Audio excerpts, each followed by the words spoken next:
opinions, viewpoints, and beliefs presented on this program do not necessarily reflect those of the management, the affiliates and broadcast partners, or the sponsors. Listener discretion is advised. Scarefest Radio, the radio you can see.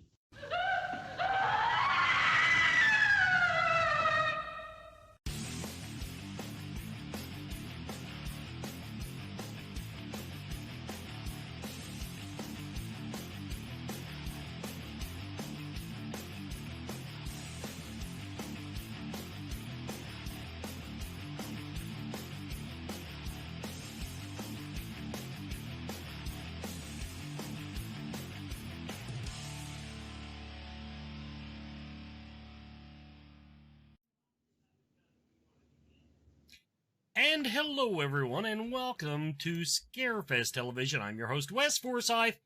The original broadcast date is October 2nd, 2020, also known as Armageddon. And our guest tonight, we had Scott Kindred. Everybody knows him as the Freddy cosplayer that is just an absolute fixture at Scarefest. He's been wanting to come on the show, but I was trying to figure out, how do I do a cosplay? What's a good excuse to do a cosplay show? So, of course, Halloween. I said, that's great. He'll come on at least in partially costume. We'll talk cosplay, and I'm going to do that all month. And then he gets sick. And so, we reached down into the archives of Scarefest Television, and actually back then, Scarefest Radio, and we brought in the lovely and talented Elizabeth Fields Bowen. Hi, everybody. I'm excited to be here. I'm excited to have you on, although we got to keep this Halloween word. I want to, this is like we've got, everyone, this is the person whose mom tried to poison me in 2016, I think it was. So that'll give you a little bit of an idea of the personal relationship that we have. Now, of course, my co-host tonight, lest I don't bring him up, Coyote Chris Sutton. There we go. Who is just doing all kinds of neat stuff, you know, and see, this is becoming quite the professional setup we have here. Would you not agree? Well, it is. From the early days of Scarefest Radio and now to this, yes, it's quite the setup. Oh, God, my life was so much simpler back then. Anyway, now one thing, you know what? Now, Liz, to start this off, now, I remember when we took that picture. That was the night, the infamous night that your mom tried to poison me. Right. But the picture that I used on the banner, I don't guess I've looked at it full screen before. You look like a hostage situation. Brash, You've got this look in your eyes like, if I blink 3 times, will someone call the police? Anyway, I just wanted to throw that out there. You've been, everyone, this is another sidebar. I don't know when I'm going to get to talk to this lady, because this week has been an absolute disaster, and from what I've gathered on Facebook, everyone agrees. But I have no internet. Before I went to log on to my good internet to do the show tonight, no internet. Red light. I'm working off of my damn cell phone. That's nerve-wracking. So they do. Now, on to the actual interview portion of our show. Incidentally, now I could only find one of your books in the house. I know I've got at least 2 of them. But, you have a bunch of them. They're probably all over the place. They weren't on the bookshelf, which actually does. That's because Anita sticks some places where she's reading them. Anita said she could not find the other one, and I said I think it's under her nightstand, actually. That's where it ended up. I thought you said you ran out of toilet paper when this pandemic. No, first don't started. be mean. Don't be mean. I remember the first conversation I had with this young lady. She called in back when it was Scarefest Radio. I think your father sat in on it. And the reason it sticks in my mind is, back then you were known for modeling still. Yeah. And I asked you if you had any nude pictures of yourself, and Then you said something to blow the joke. You know the old joke. Well, you want to buy some? No. You answered in a way that took all the fun out of it. But yeah, I offered to send him some, and then he got real embarrassed and didn't know what to do with himself. So so, said offer still open. I ain't getting no younger. I don't know. Not if you're using my books for toilet paper. Absolutely not. Otherwise, we'll talk.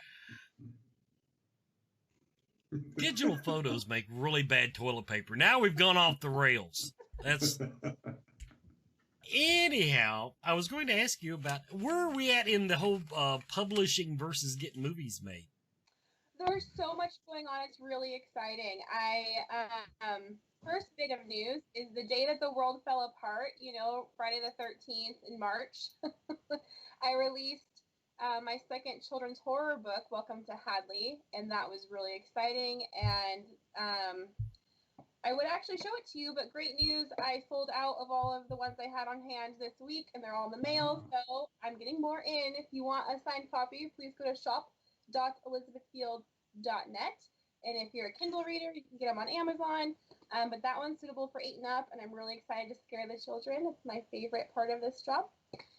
I am working on a semi-top secret, won't be top secret for long, film project, and we're in the middle of editing that right now, so it's really exciting. I'll have some news for you guys soon. And as you all know, the movie Don't Let Them In, based on stories from the book Don't Let Them In and Still the Shadows, is still in the works, and we have some Scarefest alum attached to that, like Tiffany Shepis and Jan Birch and Stephen Williams.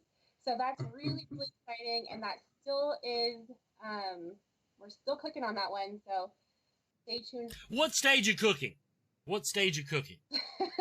Well, if it was on IMDb, for example, would it say pre-production, post-production, in production? What would it say? No, we're pre-production, so we're doing pretty well, and we were really excited, and then all this COVID stuff hit, and everything kind of slowed down. So we should have news on that hopefully soon, but you know how it is. Yet another young life destroyed by COVID. No, believe me, I get it. Chris, over to you. Yeah. Actually, your mother messed up and she did not finish the job. You realize that, and I told your mother that the other day. So I know, but we'll be back. I have to die of a heart attack. We can arrange that too. Is that for insurance purposes? Nope, that's what my psychic self tells me. Oh, okay. Well, we'll figure it out. I will die some useless death walking to get the paper at the mailbox. Don't you worry. We'll figure it out. Yeah, you're just relax. It's all good. Heart attack. Oh shoot, Lizzie. Okay, so we're supposed to be talking about Halloween, I think, but it's really cool about the movie part there, because talk about Jan Birch. I just love Jan Birch. He's a great guy, and everybody else you mentioned. So that's really cool. I can't wait to check that out. So Halloween. What are your thoughts of Halloween when you were young, or how do you view the season? It honestly is my favorite holiday. My favorite is fall. I love sweaters and boots, and it's really exciting that this is my favorite fashion season, but it's also so exciting. I've already, of course, decorated the house. I can send you guys pictures later. The front yard looks really cool. And, I'm one of the first on the block to decorate. Actually, one of my neighbors beat me to it this year. I was shocked, but I was very excited because usually people don't decorate as full out as we do. Mm-hmm. But ever since I was little, dressing up and getting to be something else for a day, and the idea that that's the day when all the ghouls and spirits walk the earth was so cool and so scary and exciting. And it's just always been so much fun for me. And Christmas is next. I do love Christmas, and I like all the fun, feely, fuzzy movies, but Halloween, there's nothing like it. I wish it was more than once a year. But we get the Friday the 13th at least twice a year, usually, sometimes 3 if we're lucky. But Halloween, I love it. So what's your favorite movie that's associated with Halloween then? I am going to say Night of the Demons. It's a Kevin Tenney movie. I love Kevin Tenney. He's an awesome guy. And he's also attached on our film. And thanks everyone for sticking in on that. We're so excited. I know it's been a lot of years, but please bear with us. It's gonna happen. The Night of the Demons is probably the most epic Halloween movie I can think of. It has all the costumes, all the elements of a haunted house, the spirits, everyone walking, Halloween night. It's so cool. I hope everyone's seen it. If you haven't, you have to check it out. Okay, what's it called? I didn't catch the name. Oh, it's Night of the Demons. Okay. That sounds like an episode of Ghost Adventures, but all right. So Halloween, so you got the movies, you got all this stuff going on. Now the holiday itself, in the sense that why do we have Halloween? And I mean, I've got, I know why, because it's the thinning of the veils between the worlds. But I mean, do you get into that kind of stuff too when it comes to Halloween? As far as like the pagan sort of, way of looking at it? I've always been interested in it. I've done some studies on it. I'm actually learning a lot right now about mediumship and spirit guides, and that's really interesting to me. So the idea of connecting realms and other dimensions has always been an interest, and while it's very exciting, I haven't actually participated in any kind of ritual surrounding it or done any spirit work on the day. That's not something I've ever done. I'm totally open to it. It sounds really cool, but I've never done that. No. Oh, we'll see. We'll make that happen sometime then. That would be fun. Cool. So, what was your favorite Halloween? What was your favorite costume? This is really cheesy, but one year I was a bunny rabbit. And I think I was 7 years old. And it's one of my favorite pictures too, but I have other pictures from that Halloween of me and my dad. And I remember him taking me trick-or-treating, and we used to go to my grandma's neighborhood in her town, because our town didn't have Halloween. It was actually banned because a child got unfortunately hit by a car one year long ago. So they banned Halloween in our town because there weren't streetlights. So we would go to towns over to go trick-or-treating, and my grandma's town had a lot of really big hills. And we had to trek up these big hills and around these neighborhoods. And, my parents were such troopers. But I remember my dad that year, I don't think he was feeling it at all, but he put on a face like he was the most excited, because I was so excited because I was a bunny rabbit, and I needed everyone to see what a cool bunny rabbit I was. And that was probably my favorite Halloween. We go back and sort out all the candy, and he steals what he wants. My mom takes what she wants, and all the kids do a swap. It's just fun. So fun. The family stuff. Oh, that's cool. Yeah, I remember that kind of stuff too. Of course, I have to remember a lot farther back than you do. But yeah. Five more years. Yeah, thank you, dear. That was kind of you. Oh, goodness. Okay, Buzz, I'm going to send it back to you. Well, we're going to go straight to commercial. We'll be right back, everybody, with more Scarefest Television. Everyone is talking about CBD oil, and it seems like almost everyone is using it. The research is ongoing, but the apparent health benefits are overwhelming. If you're going to use CBD products, though, what brand should you buy? First, find out where the hemp was grown. Imports are flooding the market. How potent is it? Look for a brand that plainly states its concentration on the label. And look for full spectrum CBD. This means the oil contains CBD and all the other cannabinoids, terpenes, and nutrients that are found in the entire cannabis plant. Look for Blue Leaf CBD oil. Blue Leaf Naturals is a Kentucky proud company. They use only Kentucky-grown hemp, supporting Kentucky farmers and businesses. Visit their website at blueleafcbd.com now and use the code SMILE at checkout for free shipping.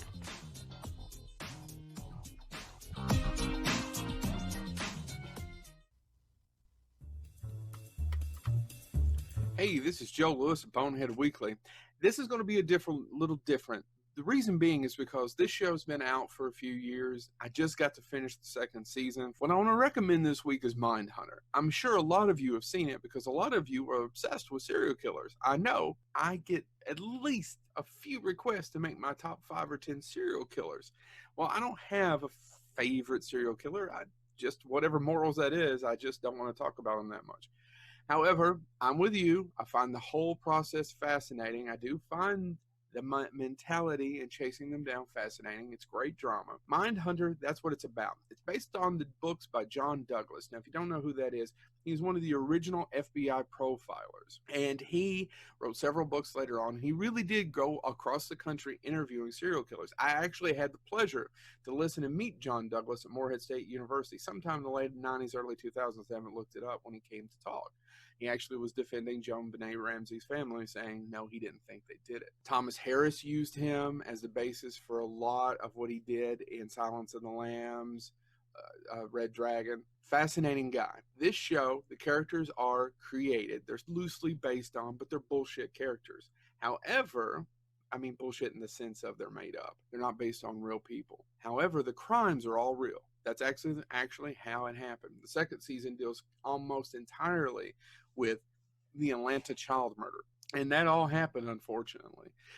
All these serial killers existed. The show's fantastic. It's written well. It's directed well. David Fincher is one of the people who brought the show to you. If you don't know who Fincher is, he gave you Seven. He gave you Fight Club. Fantastic director. Also, he's one of the creators of House of Cards. I can't recommend this show enough. I love it. I know it's been on for a couple of years. So if you're stuck around and you're thinking, I want to watch something and I'm really into mass murder, Mindhunter. Once again, when they interview some of these serial killers, the actors that they get to play them are spot on. If you've watched any of the interviews with some of these freaking fucks, sorry about the language, but seriously, we worship serial killers in this country a little too much. Check out Mindhunter. Enjoy the show. It's not, some of you are going to argue that it's not horror, but I will say Silence of the Lambs is, and this is very close. It's a fantastic show, and next week, I am actually going to, I'm in the middle of it right now, watching a whole other show that's on a streaming service that is Balls Out Horror. I will give you my review of that next week. This has been Joe Lewis of Bonehead Weekly. Welcome to the 1st of October. It's our time, baby.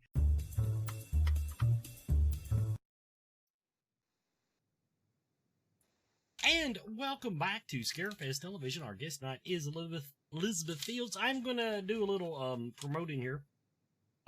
First of all, we moved Joe Lewis up in the rotation. He gets all cocky and drops the F-bomb. I swear, it's all gone to his head. The fame and fortune has gone to his head. Want to throw out there, one thing we're trying, and you can find it, link on my Facebook page and on the website, scarefestradio.com. We have launched a Patreon account. Now, that's one of those little subscription things, and what we're wanting to do is we're going to try to have an after party, meaning when once we and we're only looking to start it $5 patrons. So yeah, we're not exactly shooting for the stars here, but we actually want to be able to do a little after show where you can sit down. We'll do it on Zoom, so you can have your webcam, you can have fully interacting with, whether it's with us, guests when they're available to do it. Sometimes we'll just bring in other guests. I've already had 2 celebrities. Actually, one of them is a damn celebrity. Say that anytime I wanted them, they'd be glad to sit in on a session and do it for us. So, check that out. Subscribe. ScarefestRadio.com. Click the Patreon button, and I would appreciate it. Now, back to our guest. First of all, if you need another Halloween, what do you do during Mardi Gras? We don't have that here. Well, you don't have to have it there. We don't worship trees like Sutton does, but we still celebrate Halloween. So I'm just saying, you know, it's the whole Days of the Dead. And I saw your I think it was last year. Was last year you did the half sugar skull makeup at Halloween? Yeah. So we got married, and then we went off on our honeymoon, and we were in Cannon Beach on Halloween, and we're like, we have to do something. So we did full, half skull makeup, both of us, and we were just buried Oh, that is so. That's as cute as a speckled puppy. But You it, love it, Chris. Yeah. it was a good effect. It looked really good. Thank you. See what I'm doing now, because of all this shit, I am now, for the next 12 months, I'm looking for every excuse to put on a costume that I can find. And conventions not being available, now I'm looking for holidays that I can just match a costume to and do something that month to celebrate that holiday in some weird ass costume. So that's what I'm doing. You got to be flexible when it's the end of the world. Okay, on October 12th, you should dress up as Gizmo because it's Columbus Day, and you can celebrate Chris Columbus, the filmmaker. I'm not doing anything October 12th. I'm doing something October 17th though, and that's when I'm doing Sugar Skull. Okay, now we've Chris got you talking a little bit. Now you say you've decorated, and yes, we do want to see the pictures. I can put them in that shitty spot in the show when Chris's camera popped up when it wasn't supposed to. Now I gotta get used to the new layout. I keep putting my hand in front of your face. What are the COVID limitations? Are you allowed to have Halloween? Basically, is what I'm asking. Here in Kentucky, they're saying, yeah, you can have Halloween, but you can't have fun. Yeah, that's kind of where we're at too. We can't do big gatherings, and we're told to stay away from like all the bars in downtown, and the kids. And that's what really bothers me, because we have trick or treaters every year, and they're not saying no, but they're also saying we hope you don't.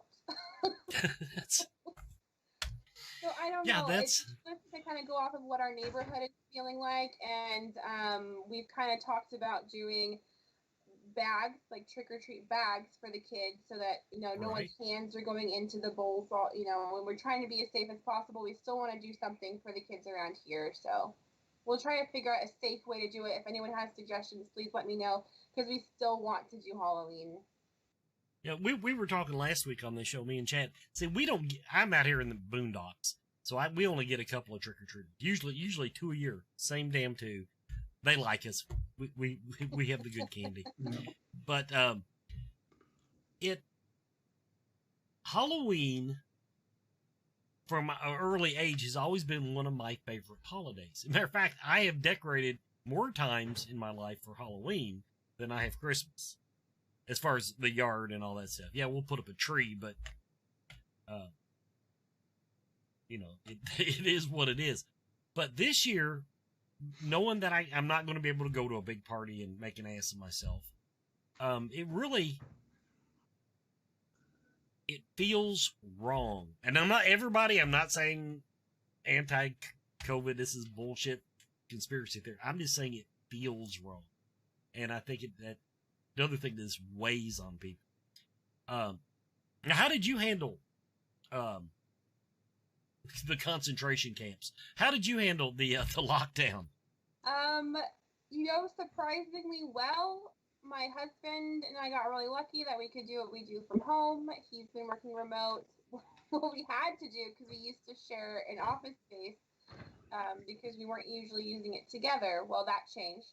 So we made separate spaces for ourselves to keep our sanity, and of course we're on video chat all the time, so we have to keep that separate.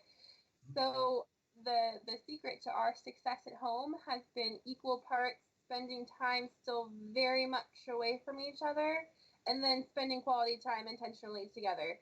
So we've done a really good job of it.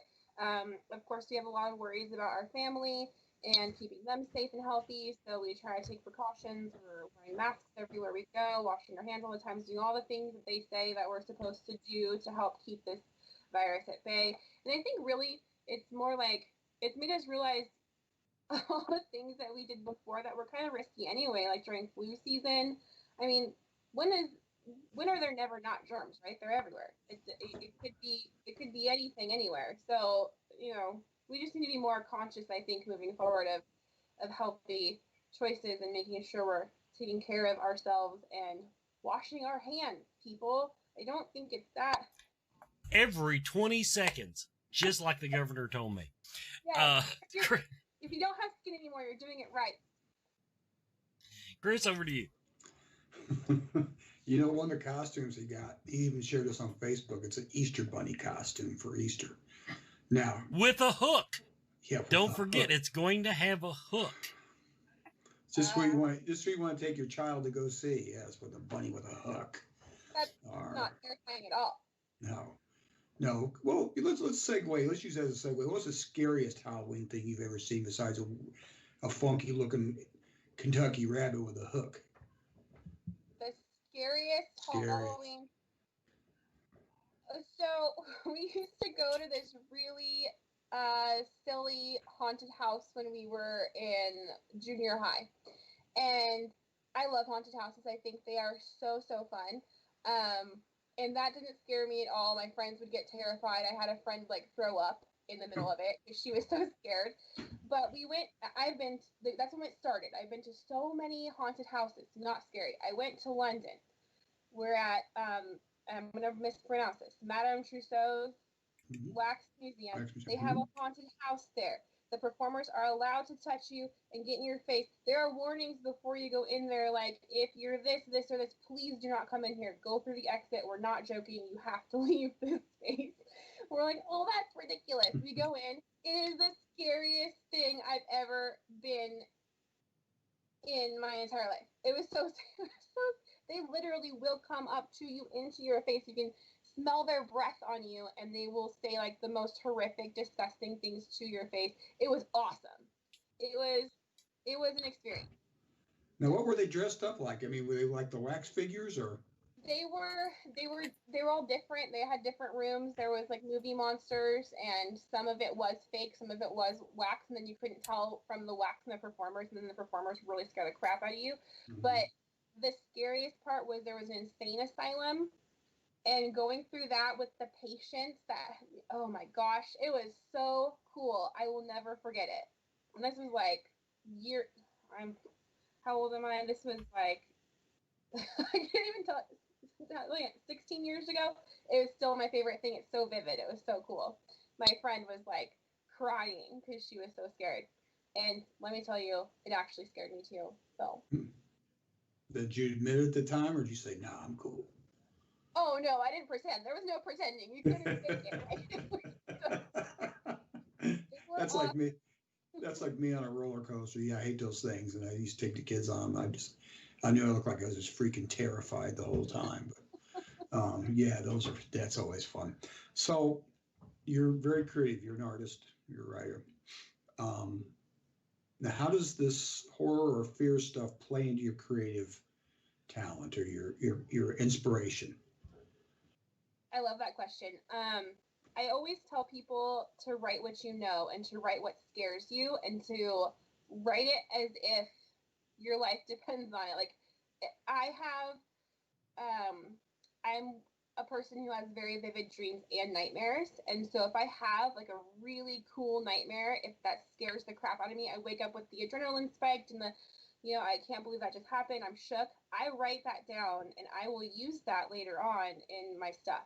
I also write like personal experiences. I like to do I like to take things to the extreme, like, well, okay, this is a seemingly normal thing, but what if this happened? And then level it up. Mm-hmm. That's really exciting for me because honestly, there's danger lurking in every single corner of every single home, room, street, place, car. It's everywhere. It's really everywhere. So I love to explore the what if scenarios, and then sometimes I add elements of the supernatural or even extraterrestrial or what have you, and it's so much fun. And when I say write what scares you, it can actually be therapeutic too, because you have genuinely frightens you to your core. If you write about it genuinely and you get that out onto paper, and it's not even about other people consuming it, it's about you expelling that. It's really cool, and it can kind of lift that off of you. That's a cool way to explain that, how you do that. That's the creative process. Back to you, Wes. And we're going to commercial. We'll be right back with more Scarefest Television.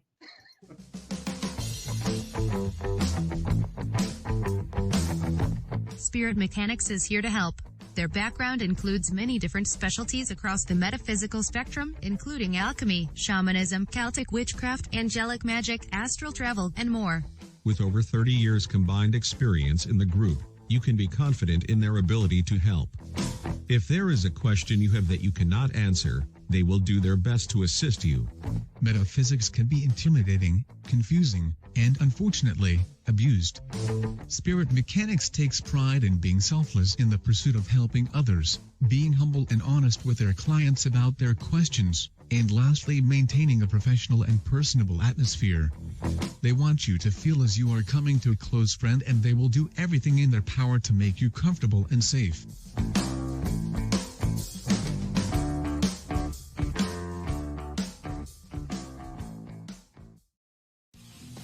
Horror. Movie. Fans. 4. Life. Find us. 4. News. 4. Memes. 4. Life.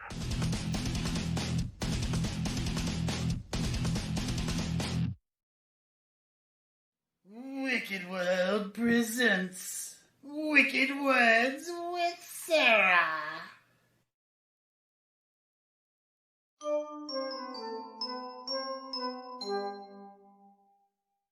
Los demonios están aquí.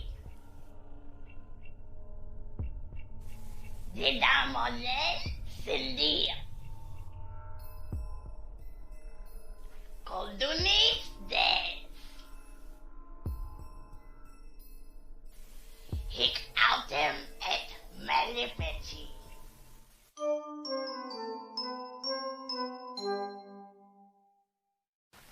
Nunca te vas. Du gehst nie weg. Tu ne pas jamais. Tu non relinquent.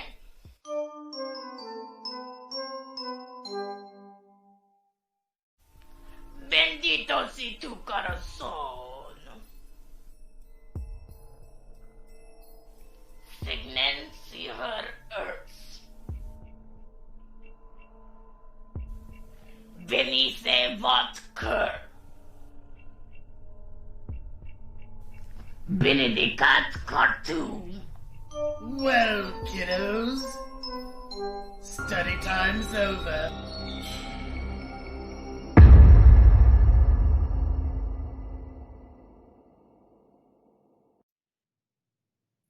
And welcome back once again, everybody, to the third part of Scarefest Television.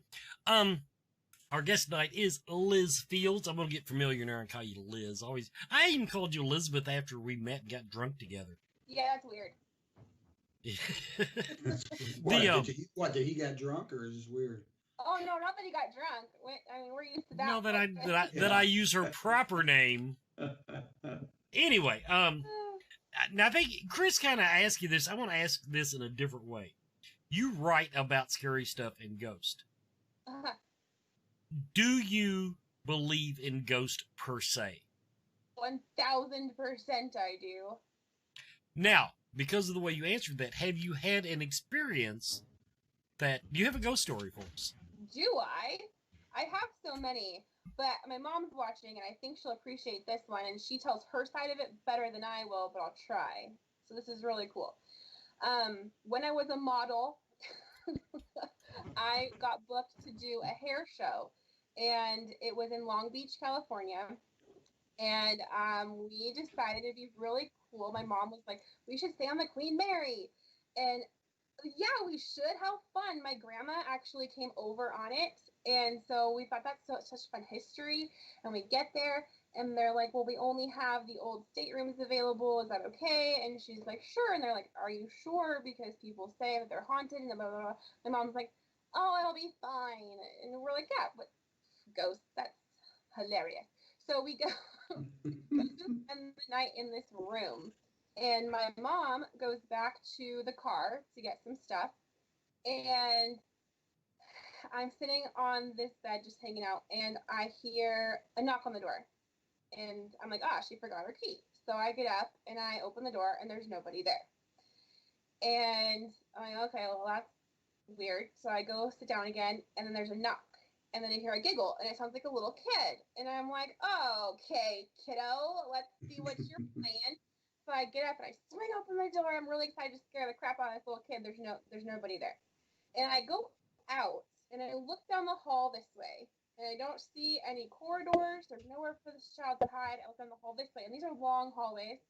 There's nowhere for the kid to go.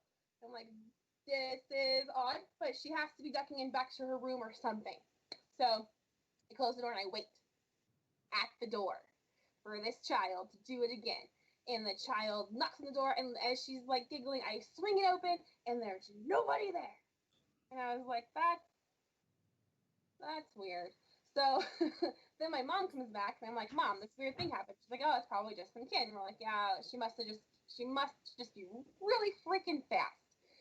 So later on, I take a shower, and it felt like someone was watching me in the shower. It was so freaking creepy. I had to I actually ended up. That was like the fastest shower I've ever taken in my life. It was like really scary, and I had to like get out and like crack the door open just because it was so weird. And we're sleeping, and I had this like very vivid nightmare of this man standing in like a full like brown suit from like the 40s, and it's like this really nice like three-piece like button down, and he's standing at the edge of the bed, and he's scowling at me, and he's so angry that I'm here, and he's like pulling on the sheet, and I would wake up, and this happened 3 times, and each time I would wake up, I'd be freezing, and I would look down, and the sheets were folded down to my feet, like folded in pieces down to like perfectly at my feet. Well, I couldn't wake my mom up for the life of me, so I'm like, I just have to deal with this. I'm totally just having nightmares. It's super weird, whatever. But what I didn't know, and what we talked about the next day, is she was having not the same experience, but an experience over on the other side of the room where she would get woken up by the TV. And Mom, I'm sorry if I'm telling this wrong, but this is the version I know.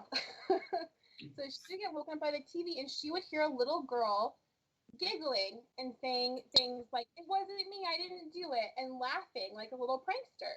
And one of the times she woke up and she saw the girl on the TV, and she was standing at the edge of this pool, and she could see the girl in her like little dress and her ringlet hair, and she was super cute. And then the TV, my mom would turn the TV off and go back to sleep, and didn't really think much of it because it's like lucid dreaming, right?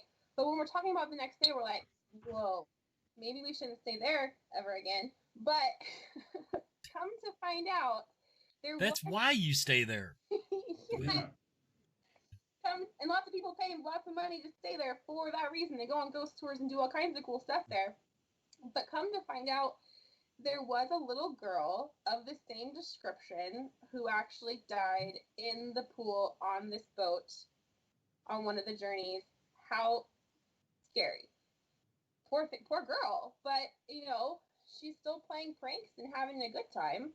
I don't know who the guy was, but I never want to come across him ever again. It was one scary dude. When I'm in ghost hunting mode, those are what I refer to as tourist ghost.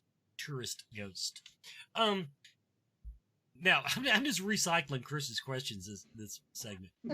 You told about taking the nightmare. I love that. Your inspiration for some of your stuff, that you take your nightmares and jot them down and work off that idea. Now, I would love to be able to do that, not for the writing part of it. I would just like to, I'm one of those people that unless I have the same dream like 4 or 5 times, I wake up and say, wow, that was a great dream.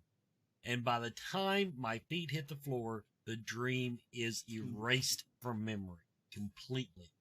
Did did that come natural to you? Did you take some type of course to teach you to stop everything and write down your nightmares, or where did that come from? It's actually exactly that reason that I do it, because as the day goes on, your conscious brain kind of just lets go of all of that stuff that was No, not as the day goes on, as my eyes open. Oh, okay. Well, mine take usually a little bit longer than just when my eyes open, but I do like to get them down in case I forget, because I have had an experience where I have had this big, beautiful idea, and it's going to be the next big novel, and everyone's going to be so impressed and excited, and then I don't know what it was. I have no idea. I'm like, well, it must not have been that good, but I'm never going to do that again. Chris, over to you. I'm going to recycle Wes's questions. Now, okay. So let's talk about the writing process a little bit, because we've gone through all the Halloween stuff. So, and I'm always interested in, how people write and what motivates them. We've talked a little bit about what motivates you, but okay, so like Tom Clancy, when he's writing, his books would start 8 o'clock in the morning, get off like 4 or 5 in the afternoon. He treated it just like a job. But he wrote pretty technical stuff. How does your writing process go? Mine is less scheduled, more on a whim. I will have it in my head that I'm going to write on certain days, and I like to journal, and I like to do something every day to keep that energy flowing and to keep the ideas going, and build on those. But I'm always doing some kind of exercise, because just like anything, you can have talent, but it's like the grit thing, right? You can have this like natural talent, but if you don't do anything with it, it's never going to reach its full potential. It's not going to be as good as it could be. Like, even if I look at my first book, I still like the book a lot, but I see where I could have done so many different things with it. It's still a great story, but the writer I am now might have written something different than I wrote back then. So I like to keep that, writer's muscle in shape, and I'm always doing something. But when I have it in my head that I'm going to create something like, one of these collections, it just starts as a little project. Like, I'll write one story because it's really exciting for me, and then it kind of balloons from there. And then if I feel like I have something really good, I will put timelines on it and be like, okay, this is when I want to have this done, and I'll start working towards a goal. But really, I like to approach the creative process with as little stress as possible. Mm-hmm. So I do work really well with a deadline and under pressure, but I do like to allow myself more creativity to flow in the very beginning of that and nurture it before I start putting restrictions on it to try and keep it in a box. So. Oh, I know. Yeah, we were talking before the show started, and I just sent a book to my publisher, my first book. Yeah. And yeah, I know. Well, I'll announce the name and stuff when it gets closer. But when so to me, writing, most of the time, 90% of the time, I'm so critical of what I'm writing. My father was an English teacher, and he was cool about stuff. Don't get me wrong, he was a good guy, but you still have that mentality, And so, but finally, I figured out how to do it. Now, when you're writing, is it always fun and getting all this stuff out, or what's it like for you?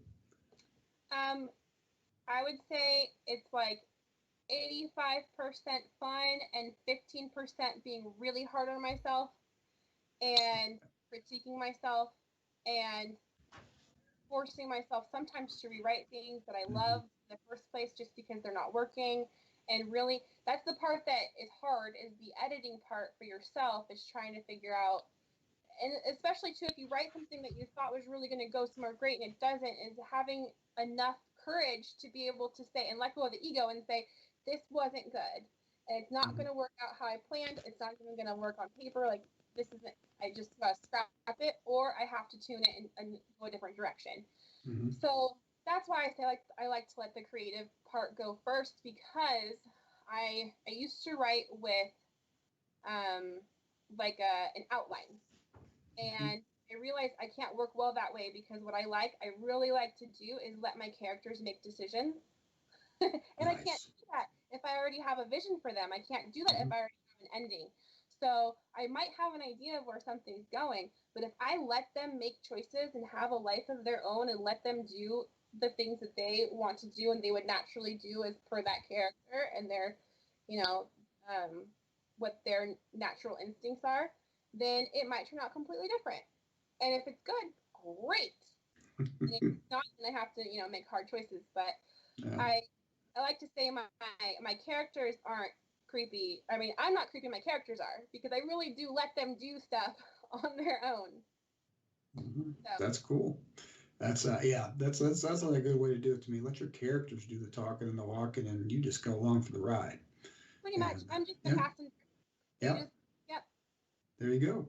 Okay, it's time for our next break. Wes, back to you. And to the commercial, everybody. We'll be right back with more Scarefest television.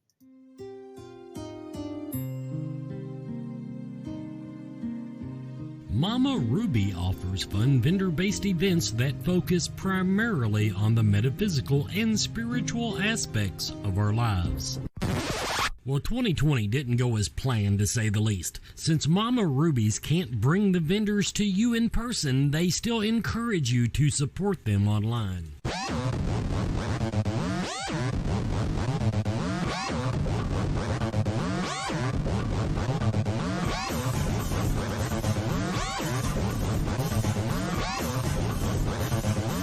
For links to these and other outstanding artists, craftspeople, vendors, and psychics, visit mamarubies.com and click shop.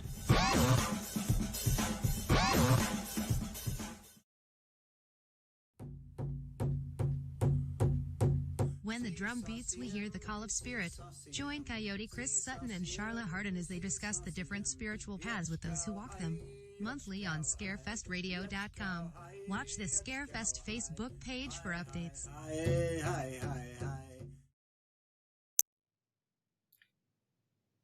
And welcome back, everybody, to Scarefest Television. A couple quick reminders, or one reminder. Wicked World. We did a little commercial for them. Gratis, as they say. Wicked World is a big supporter of the Scarefest, and in this season, we like to support them. Go to tooscary.com or wickedworldscaregrounds.com. Find out the schedule, buy your ticket, and if you go there, check out the escape room. I did the video for it. And shout out to my first two patrons. I brought this up before for my Patreon subscribers, Chad Harlan and Sharon Sutton. God bless your little hearts. Here's a shout out to you for supporting the good work that I'm doing. Now, Elizabeth, what did I write down here? Okay. I wanted to go back to the very beginning of the show.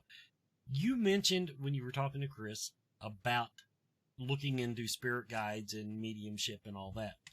Now, what did you mean by it? Most people get interested in ghosts, go on a few ghost hunts, might pick up a deck of tarot cards. You went right into mediumship and spirit guides. Well, first of all, this might lend to some of this. I have to say hi, Brady. My friend Brady is watching, and he just sent me a note, and he said, you are too creepy. Don't lie to people. So maybe that's what this segues into.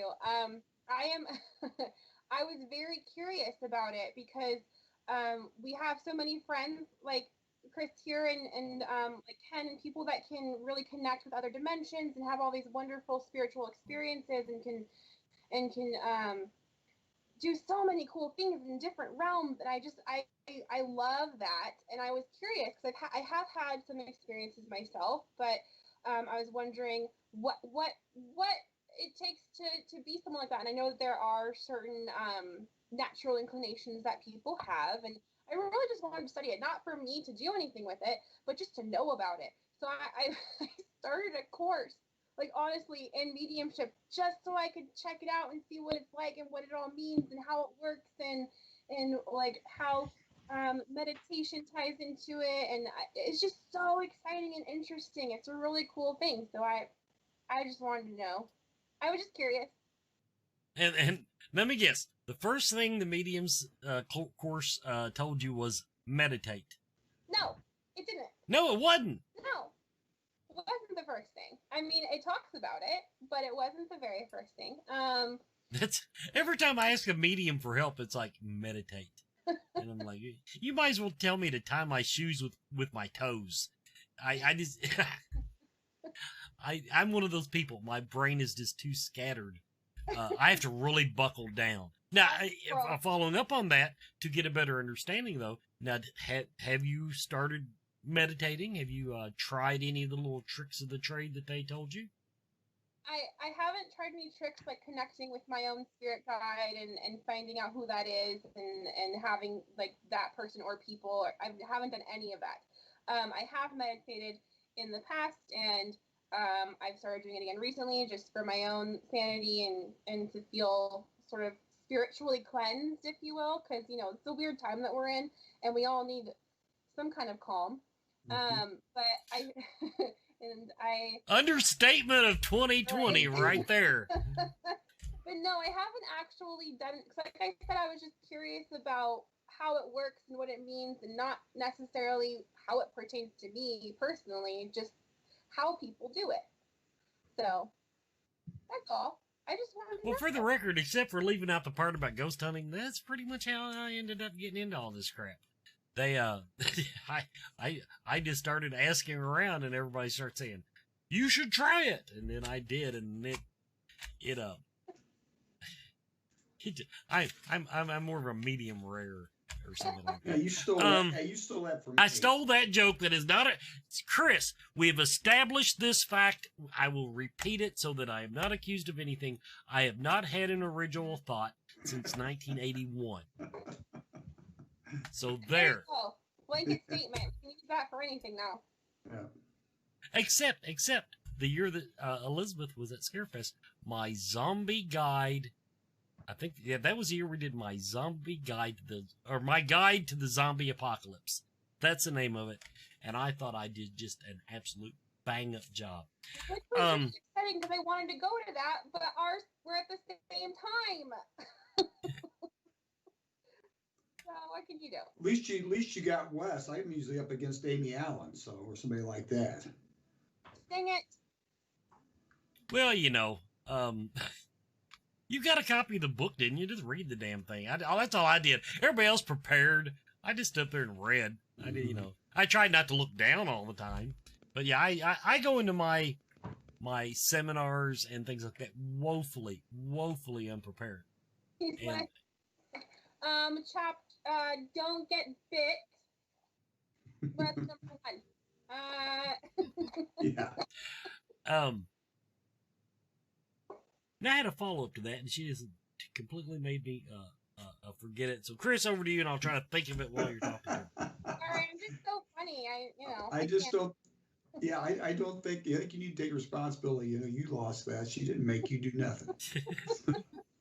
I don't think he actually had anything. So. No, I know. I've worked him for years. I know his dodges. So I wouldn't expect him to ask another question, because usually I'll finish up. Usually we don't have 5 minutes left. I know, that is true too. Just have to stretch us out a little bit, which that's cool though. So books, movies, what's in the future for you? Well, I said it before, and I think world domination is now more feasible than it was previously. So. Well, yeah, after we fucking trashed it. Yeah, I don't know if I want It's like carjacking somebody's Yugo from 1979 now. Yeah. I'm going to dominate the world. Here's the fucking keys. Yeah. You know, okay. I'm sorry. Went off on a little bit of a foul-mouthed tangent there. Maybe I'll go ghost hunting with you guys. That sounds fun. Yeah, that'd be great. It is. No, you put two people that claim they have psychic gifts on a ghost hunt together, and then it becomes a dog and pony show. It just, you know, he's singing and chanting, and I'm touching walls. That's how I ghost hunt. I just touch walls. I would love to see this in action. So, you know, next time you go, just let me know. I'm on a plane. Yeah, we could get Rose. We could get the opera house. That'd be a good. That's Incidentally, I'll give a plug. The Ross Opera House is doing their ghost walks. Go to rossoperahouse.com, and they are still open for ghost hunts. I think they got to open that up in May. So they've been keeping fairly steadily booked because, well, what else you got to do? Last thing. What advice would you give a young, aspiring writer? I would say never, ever give up on yourself and don't listen to the noise. Because when I was young, I had an English teacher tell me that I was a terrible writer. And if I would have listened to her, I would not be where I am today. But I took that and I used it as a tool to grow. And I really wanted to prove her wrong. And boy, did I. So, I mean, I would just say to kids to just keep doing it. Like, just write every day. Write what you feel. Write what you're thinking. Write whatever pops into your head. Use that imagination and just exercise it all the time. And the beautiful things will happen. Beautiful way to end the show, if I do say so. I think so. That was a great speech. Everybody, this has been Scarefest Television. Check us out next week. Scott Kindred is scheduled to be on next week. We hope he feels better, but we still have Freddie coming up next week. Check out that Patreon account. I need 3 more people, and then we're going to start doing a whole nother thing. See you next week.